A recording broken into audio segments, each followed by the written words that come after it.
یہ کوئی گراؤنڈ نہیں ہے. جو ابھی اس سے پہلے بھی سو موٹو لیا تھا, جیسے مظاہر نے ایک نوٹ لکھا تھا, اس میں بھی وہ پارٹ آف بینچ تھے. بہت سے کیسز ہیں جس میں جسٹس قاضی فائزہ نے نوٹ فارورڈ کیا ہو اور وہ خود ہی انہوں نے سو موٹو کی سماعت کی ہو. تو یہ بھی ہے. ماضی میں افتخار چوہدری صاحب سے کے دور سے بھی جب بھی ججز انیشیٹ کیا ہے کیسز, تو وہ نوٹ اٹھا لیں, بے شک ماضی میں ان میں اسی طرح کی لینگویج تقریباً ہوتی ہے. فل کورٹ بن جائے جو ریزنیبل ہے کہ 15 جج ہیں, اگر 2 مائنڈ تو 13 تو ہے نا کم از کم, وہ جو ایک سائڈ پہ.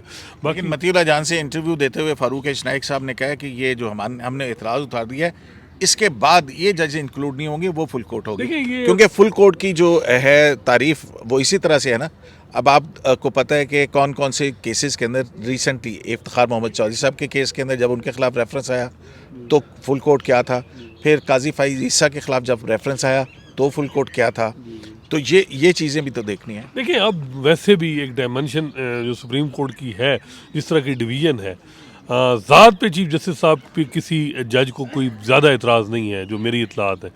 مسئلہ یہ آتا ہے کہ جی اب جس طرح کل آرڈر کی بات ہے, ذمہ داری سے یہ اطلاعات یہ ہیں کہ جو آرڈر آج جاری نہیں ہوا وہ کل کا, چیف جسٹس صاحب نے ڈکٹیٹ آرڈر کہا کہ جی وہ جسٹس اطہر من اللہ کا جو کوشچن ہے وہ دیں گے تو ان کو آرڈر میں لکھنا ہے, ایڈ کرنا ہے. یہ تو اوپن کورٹ کے اندر چیف جسٹس نے کہا. لیکن اس کے بعد آرڈر جاری نہیں ہو سکا, اور اطلاعات یہی ہیں کہ ایک اس کے پیچھے ایک کہانی ہے. ہاں کہانی ہے, ریزسٹنس ہے بہت زیادہ.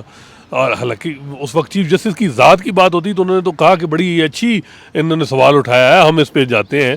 تو میرا خیال ہے کہ یہ چیف جسٹس صاحب جو ہے نا وہ تھوڑا سا ان کو وہ جو ہے نا وہ سربراہ ہیں, تو تھوڑا سا ان کو چاہیے کہ وہ اب ادارے کو دیکھیں, نہ کہ ایک دھڑا کہ جی ہمارا دھڑا مضبوط ہو یا وہ, تو اس سے جو ہے نا ادارے کی تباہی آلریڈی 1 سال سے ہو چکی ہے. تو ملک صاحب آپ کے مشورے بہت قابل عمل ہوتے ہیں, قسم سے ایڈوائزر رکھنا چاہیے ان کو.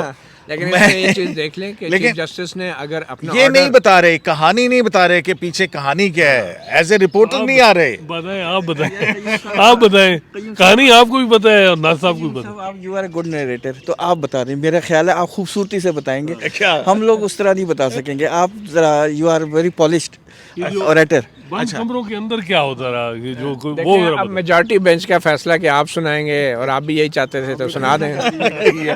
یار دیکھیں اب آپ لوگ مجبور کر رہے ہیں مجھے بہت زیادہ. اب آئینے پاکستان آپ کے دروازے پہ دستک دے رہا ہے. دیکھیں ریکیوزل کی کوئی گنجائش نہیں ہے. اب آپ سنائیں. اچھا ایک بات ہے کہ آپ مجھ سے کراس کوسچننگ نہیں کریں گے, ٹھیک ہے, ایگریڈ. ہاں, اور یہ بھی نہیں پوچھیں گے کہ وہ کون تھا, اس کا کیا نام تھا, کیا تھا. میں اور کچھ نہیں بتاؤں گا, ٹھیک ہے نا. ویسے تو صحیح ہے, ٹھیک ہے, وہ آپ کے انداز سے ہمیں پتہ لگ جائے گا, لیکن چلیں. ٹھیک ہے. اچھا جی, ہوا یہ کہ کل جب یہ سماعت ختم ہوئی ہے نا جناب, تو آپ کو پتہ ہے کہ کورٹ نمبر 1 کے دروازے بند ہوتے ہیں. جب جج صاحبان نکل جاتے ہیں وہ قاصد جو ہیں دروازے بند کر دیتے ہیں. تو کل اس طرح سے ہوا جب یہ آپ کو پتہ ہے یہ ایک انتہائی چارج ماحول کے اندر پروسیڈنگ ختم ہوئی تھی, کہ اس میں جسٹس جمال مندوخیل جو ہیں انہوں نے آڈیو ٹیپس کا ذکر کیا تھا, اور ہم نے کل بھی بتایا تھا کہ دائیں اور بائیں بیٹھے ہوئے دایاں بازو اور بایاں بازو, ٹھیک ہے. تو جو دایاں بازو اور بایاں بازو ہے یہ اس سے تعلق رکھنے والے وہ جو ہیں انڈیویجولز ہیں. تو جب باہر نکلے ہیں تو عدالت کا دروازہ کھلا رہ گیا, اور وہاں کچھ لوگ موجود تھے جو یونیفارم مطلب وکلا, ٹھیک ہے, یونیفارم والے وکلا تھے, وہ وہاں پہ ہی کھڑے تھے. تو اچانک سے شور کی آوازیں آنی شروع ہوئیں. اچھا اس کے اندر جو ہے وہ پھر وہ آوازیں جو ہیں وہ اور زیادہ بلند ہونے لگیں, اور اس کے اندر ایک, کیونکہ آپ کو پتہ ہے اس کے پیچھے جو ہے وہ ہال ہے, اور ہال کے اندر جب ذرا سی بھی اونچی آواز سے بولا جائے تو بہت زیادہ. تو ایک جو ہے جج صاحب ہیں, انہوں نے کہا کہ یہ کس طرح کے سوال ہیں جو اس میں کیسے شامل ہو سکتے ہیں. ابھی ان کا یہی کہنا تھا کہ ایک اور آواز آئی, اور وہ پنجابی کے اندر آواز آئی تھی, بھری عدالت دے وچ میرے نال ایک ہی کر دیتا, مینوں ایک کیتا گیا, مینوں وہ کیتا گیا, اے مامے لگ دینے, اے مامے لگ دینے. اچھا ابھی یہ جو ہے نا, اس کے بعد ایک بڑی دھیمی سی آواز تھی, اس دھیمی سی آواز نے کہا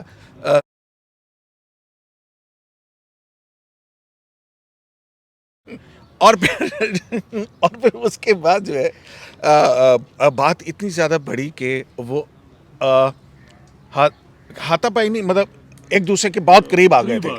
تو وہ جب اتنے زیادہ قریب آئے تو پھر ایک اور شخصیت جو ہیں وہ آئے درمیان میں آ کے انہوں نے کہا کول ڈاؤن اور اس طرح سے معاملہ جو ہے اپنے اختتام کو پہنچا. لیکن کہانی یہاں ختم نہیں ہوتی. اس کے بعد جو ہے وہ کہانی وہ جو سوال اٹھائے گئے تھے کہ یہ سوال کیسے شامل ہو سکتے ہیں, اور اس میں پھر جو ہے دو جو ہیں وہ دائیں اور بائیں بازو سے ایک جو ہے ان کے درمیان بھی ایک پولائٹ آرگومنٹ ہوا کہ یہ سوال آپ نے کیسے کر لیا, آپ کو یہ سوال نہیں کرنا چاہیے تھا.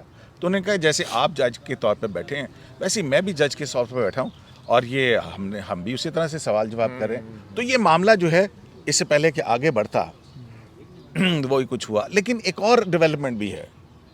پھر جب یہ معاملہ بہت سارا یہ پھیلی بات, تو پھر اس کے بعد رات یہ کو کوئٹہ گلیڈیٹرز اور لاہور قلندر کے درمیان ہو رہا تھا یہ پی ایس ایل میچ. تو اچھا اس کے بعد کیا ہوا آپ ہاں کون اس کے سا, بعد رات کو کیا ہوا آپ کو؟ اچھا یہ قلندر کی پی ایس ایل کا 2020 میچ نہیں تھا. یہ لاہور قلندر اور ہاں پھر جو ہے نا وہ ایک بہت بڑے جو ہے شخصیت جو سینٹر میں بیٹھی ہوتی ہے ہاں انہوں نے پھر وہ فون کیا کچھ لوگوں کو اور کول ڈاؤن کیا معاملات کو. لیکن کل جو ہے یہ اس کے بعد جو سماعت تھی اس کے بعد جو ہوا پھر وہ آرڈر بہت جاری کچھ نہیں تھا. ہوا. اور پھر اس کی وجہ سے یہ حسنات صاحب آپ کا آرڈر ابھی تک نہیں آ سکا ہے. اچھا میں یہ معنی خیز ڈیولپمنٹ ہے. دیکھو آج دوسری ہیئرنگ ہو چکی ہے اور آرڈر کی اویلیبلٹی نہیں ہے, اور آج چیف جسٹس صاحب نے کہا کہ نہ میرے پاس ہے مندوخیل صاحب کا نوٹ نہ آرڈر میں ہے, جبکہ کل چیف جسٹس صاحب نے کہا تھا کہ یہ اپینڈ ہوگا. مجھے یاد ہے ناصر صاحب دیکھیں کہ میں تو چیف جسٹس صاحب کی معصومیت پہ اور ادائے دل برانہ کے اوپر جو ہے نا فدا ہو گیا ہوں کہ کل ان کے سامنے یہ سب کچھ ہوا ناصر صاحب, اور وہ پھر ایک مرتبہ معصوم تھے, نہ آرڈر پاس کر رہے تھے, اور ایسی اگنورنس تھی کہ میرے پاس تو فائل بھی نہیں آئی ہے قیوم صاحب اور آرڈر بھی نہیں آیا. قیوم صاحب ایک چیز کلیئر ہونی چاہیے. Chief justice of Pakistan justice Umar Ata Bandial نے کھلی عدالت میں کل آرڈر ڈکٹیٹ کروایا ہے, ٹھیک ہے, اور جب ایک آرڈر ڈکٹیٹ ہو چکا ہے ایک چیف جسٹس کی طرف سے, تو پھر اس کے آرڈر میں تبدیلی کرنا یہ بہت بڑی امبیرسمنٹ ہوگی چیف جسٹس کے لیے بھی, سپریم کورٹ کے لیے بھی. اب جو آرڈر جس طریقے سے لکھوا دیا گیا ہے اس میں جب تک فل کورٹ بیٹھے گی نہیں اس میں کوئی تبدیلی کرنا یہ مناسب نہیں ہوگا, اور اوپن کورٹ میں ہوگا جو ہونا چاہیے. یہ نہیں ہو سکتا کہ کھلی عدالت میں کچھ اور آرڈر سنا ہے اور جو تحریری طور پہ آیا اس میں کچھ اور ہے. اور اس آرڈر میں وہ دو آبزرویشنز صاحب بھی آئیں گی ہاں. اور وہ نوٹ بھی آئے گا. اچھا دو آبزرویشنز وہ کیا ہے ناصر صاحب جو انکارپوریٹ ہونی ہے اس کے اندر, کیونکہ ان دو آبزرویشنز کے اوپر ہی دائیں بازو کے جج صاحب کی بائیں بازو کے جج صاحب کے ساتھ کافی لیدے ہوئی ہے. دیکھیں آپ کل کے آبزرویشنز کی بات کر رہے ہیں نا, دیکھیں اس میں جسٹس منصور علی شاہ صاحب کی ایک آبزرویشن تھی جو بڑی معنی خیز ہے. انہوں نے کہا تھا ہمیں یہ بھی دیکھنا چاہیے کہ جو تحلیل کی گئی ہے اسمبلیز پنجاب کی یا کے پی کی, ویسے پنجاب ہی کا بیسک ہے, تو اس کی ریزنز کیا تھی, وجوہات کیا تھی, اور اگر وہ وجوہات آئین کے مطابق نہیں ہیں تو کیا ہمیں اس اسمبلی کو یا اسمبلیز کو ریسٹور کر کے اس کرائسس کو, اس بحران کو ختم نہ کر دیا جائے. ایک تو یہ آبزرویشن تھی جسٹس منصور علی شاہ صاحب کی. دوسری آبزرویشن تھی جسٹس اطہر من اللہ صاحب کی, اور انہوں نے یہ کہا تھا کہ ہمیں یہ دیکھنا چاہیے کہ جو چیف منسٹر ہے کیا پولیٹیکل لیڈر یا پولیٹیکل پارٹی کے ڈکٹیٹ پر اس اسمبلی کو تحلیل کر سکتا ہے جو عوام نے 5 سال کے لیے مینڈیٹ دیا جس کا, اور کیا یہ جو تحلیل ہے اس 5 سال کے مینڈیٹ کے خلاف ہے یا نہیں. ہاں اس میں اطہر من اللہ صاحب نے ایک اور بات بھی کی تھی جو جہاں سے یہ بات شروع ہوئی تھی کہ دونوں اسمبلیوں کی تحلیل کو آئین کے آرٹیکل 184(3) کے تحت نوٹس لے کر ان کو بھی دیکھنا چاہیے. میرے خیال میں یہ بہت غلط ہوگا اگر پارلیمنٹ کے اس اختیار میں اور چیف منسٹر کے اس اختیار میں عدالت مداخلت کرے گی کہ وہ کیا کوئی ریزن تھے تحلیل کرنے کے, تو میرے خیال میں یہ اب پارلیمنٹ کے اندرونی معاملات میں مداخلت کرے گی. اور دوسری بات یہ کہ یہ کہنا کہ ڈکٹیشن لی ہے کس سے نہیں لی, آئین میں وزیر اعلیٰ کو یہ مکمل طور پہ اختیار ہے کہ وہ کسی متی اللہ جان صاحب جب آئین کے آرٹیکل 63 کے اندر انہوں نے کہا کہ پارلیمنٹ کے معاملات کے اندر اب یہی انہی 3 جج صاحبان نے یہ انٹرپریٹیشن کی ہے نا, کہیں وجوہات کا نہیں لکھا. متی اللہ جان صاحب سن تو لینا, نہیں دیکھیں سن تو لیں, مطلب ہے کہ اس کے اندر کہا کہ پارلیمنٹری پارٹی ہیڈ کو نکال دیا, تو یہ والا نقطہ پھر اگر یہ والی آپ کی بات ہے تو پھر اس حوالے سے جو ریویوز پڑے ہوئے ہیں تو وہ بھی اس از خود نوٹس کیس کے ساتھ لگا کے سن لیں. آئین میں ریزولوشن کا اختیار پارلیمانی پارٹی کے پاس نہیں ہے, چیف منسٹر کے پاس ہے, اور بڑا کلیئر ہے کہ اس میں کوئی وجوہات بتانے کی ضرورت نہیں ہے. لیکن آؤٹ سائڈر کی بات تو نہیں ہو رہی نا. وکیل کہہ رہا تھا کہ جی ایک چیف منسٹر کو اغوا کر کے کہیں کہ جی اسمبلی ڈیزالو کر, اور 10 دن اس کو آگے پیچھے کر کے کہیں جی اسمبلی ڈیزالو, ایسی بھی تو ایک ایکسیپشنل سرکمسٹانسز آ سکتے ہیں. یا جس طرح پریزلائی کہتے ہیں کہ جی 3 لوگ تھے, ان کو پہلے پکڑ لیتے تو چیف جسٹس کو بھی اغوا کر کے فیصلے لکھوائے جا سکتے ہیں. یہ کیا بات ہوئی یار, یہ کوئی مثال تو نہیں ہوئی. ہاں جی دیکھیے چیف جسٹس کو کون اغوا کر سکتا ہے؟ تو چیف منسٹر ہو سکتا ہے, تو چیف جسٹس نہیں ہو سکتا. نہیں ہو سکتا. آپ وزیر اعظم کو بھی اغوا کر کے وزیر اعظم فیصلے کرتے ہیں, وہ بھی اغوا ہوگا. یا چیف جسٹس تو اس وقت اغوا ہوگا نا جب اپنے وہ دوستوں کے ساتھ سے اوپن کورٹ میں بیٹھ کے ہیئرنگ سنتے ہیں اور پھر آرڈر دیتے ہیں. وہ چیف منسٹر صاحب کو ضروری نہیں ہوتی ہے کہ پارلیمنٹ کے سامنے اوپن کورٹ پہ آنے سے پہلے اور اوپن کورٹ کے جانے کے بعد کیا ہوتا ہے, آپ کو کیا پتا. اور بھائی جان متی اللہ جان صاحب, چیف آپ کہنے پارلیمنٹ کی کاروائی یہ کیسے ہوگی؟ ایک منٹ ہے تو جائیں نا, آپ آرگومنٹ تو سن لیں نا. آپ کہہ رہے ہیں کہ چیف منسٹر کا جو ہے یہ اختیار جو ہے یہ پارلیمنٹ کا اختیار ہے. بھائی جان چیف منسٹر جو ہے وہ ایگزیکٹو کے اندر آتا ہے. نہیں بالکل ٹھیک ہے نا, تو ہاں تو آئین نے اس کو لکھ کے اختیار دیا ہوا ہے. یہ آپ نہیں کہہ سکتے کہ پتہ نہیں کہ ہمارا یہ بھی ایک بڑی غلط فہمی متی اللہ جان صاحب 63A کا بھی تو اختیار ہے نا. یہ آئین کو اس طرح کی تشریح نہ میں جائیں, یہ بہت زیادتی ہے. کوئی رائٹ نہیں ہے اس کا مطلب ہے. مطلب جو آپ نے جو جو متی اللہ جان صاحب کہہ رہے ہیں وہی ہے کہ اب دیکھیں نا اس کی, یہ دیکھیں معاملہ ٹیک اپ کرنے میں کیس آف فرسٹ امپریشن ہے. چلیں وہ یار اسمبلیوں کی ڈیسولوشن چیلنج نہیں ہوئی ہے, اسمبلیاں بحال نہیں ہوئی ہیں. متی اللہ جان صاحب کہیں گے ووٹر بھی اغوا ہو کے ووٹ ڈال. متی اللہ جان صاحب مجھے بتائیں, نہیں بات سنیں نا, 90 کی اسمبلی جو ہے وہ ڈیزالو ہوئی, چیلنج ہوئی. بینظیر بھٹو کی اسمبلی توڑی, چیلنج ہوئی. کا اختیار تھا صدر کا. متی اللہ جان صاحب پھر بھی ان پروویژن کی تشریح تو اس وقت بھی تو وہ آئین کے اندر ہی تھا نا, وہ اب نکل گیا. میرا ایک سوال ہے کہ آئین کا آج کہتے ہیں نا دروازہ کھٹکایا ہے, تو لاہور ہائی کورٹ کے ججز نے بھی اوتھ نہیں لیا کہ to preserve and to protect the constitution. ان ججز کے پاس کیس لگا ہوا ہے. کیا ہر معاملہ ضروری ہے کہ ہر چیز اٹھا کے سپریم کورٹ میں ہی آئی جائے؟ یہ بات اور ہے, یہ کہ بات لاہور صحیح ہائی ہے. کورٹ میں پینڈنگ تھا معاملہ, وہ ججز نے بھی پرزرو اینڈ پروٹیکشن کا اوتھ لیا ہوا ہے. جواد یہی بات تو ہے نا کہ جب 2 ہائی کورٹس کے فیصلے ہیں ان کے خلاف ایک لیگل وہ چل رہا ہے. اس ملک میں ادارے مضبوط, تو سپریم کورٹ کو ایسی کیا اجلت ہے اس پہ؟ اس ادارے اس کبھی بھی نا اداروں کو مضبوط کرنے کی کوشش نہیں کی. ہونا یہ چاہیے کہ جس کا کام ہے, پروونشل اسمبلیز کا معاملہ تھا, لاہور ہائی کورٹ میں پینڈنگ ہے, وہاں ہونا چاہیے, پھر آئے گا معاملہ. اور میرا خیال ہے کہ 1-2 ججز میں بھی اس پہ کریں بات کہ یار آپ کیوں اتنی جلدی کریں. قیوم کہ اس ملک میں 10 سال انتخابات نہیں ہوتے رہے اور ہماری عدالتیں ان کو جائز قرار دیتی رہی ہیں, ویلیڈیٹی دیتی رہی ہیں. جس ملک میں ٹھڈا مار کے سپریم کورٹ کا دروازہ کھولا جاتا رہا ہے, وہاں پہ اب آئین بیچارہ باہر کھڑا دستک ہی دیتا رہے گا نا. اور ہماری حالت یہ ہے کہ جو اسپیکر صوبائی اسمبلی کے اسپیکر جو ہیں, جو کہہ رہے ہیں ہم نے اسمبلیاں ٹھیک توڑی ہیں, ان کو آپ تمیز الدین سے کمپیئر کر رہے ہیں جو بیچارہ اس بات پہ لڑائی لڑتا رہا ہے کہ میری اسمبلی غلط تحلیل ہوئی ہے.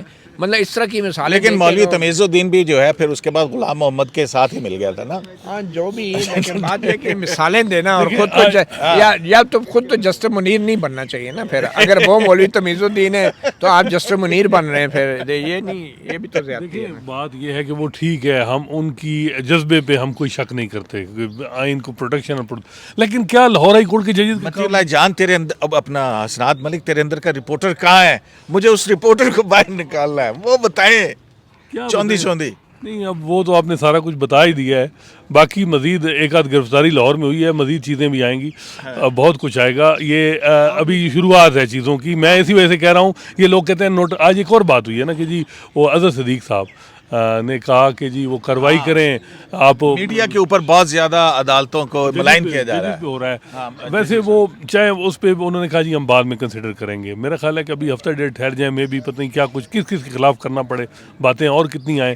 تو کیونکہ اتنا کچھ ایونٹ ہو رہے ہیں, یا ابھی ہمیں بتا رہے ہیں, کل حسن ایوب صاحب کہہ رہے ہیں کہ ایک دھماکہ ہونے جا رہا ہے. تو یہ چیز آج جب فل کورٹ کی بات کی عطر من اللہ صاحب نے, تو میں دیکھ رہا تھا کہ دائیں بازو میں کافی جو ہے نا ہلچل تھی کہ وہ ان کا یہ تھا کہ ایک طرف 2 ججوں کو کہہ رہے ہیں کہ ریکیوز کریں فل کورٹ, پھر میجارٹی زیادہ دوئی سائڈ سے لائک مائنڈڈ گھٹ ہو جان گے.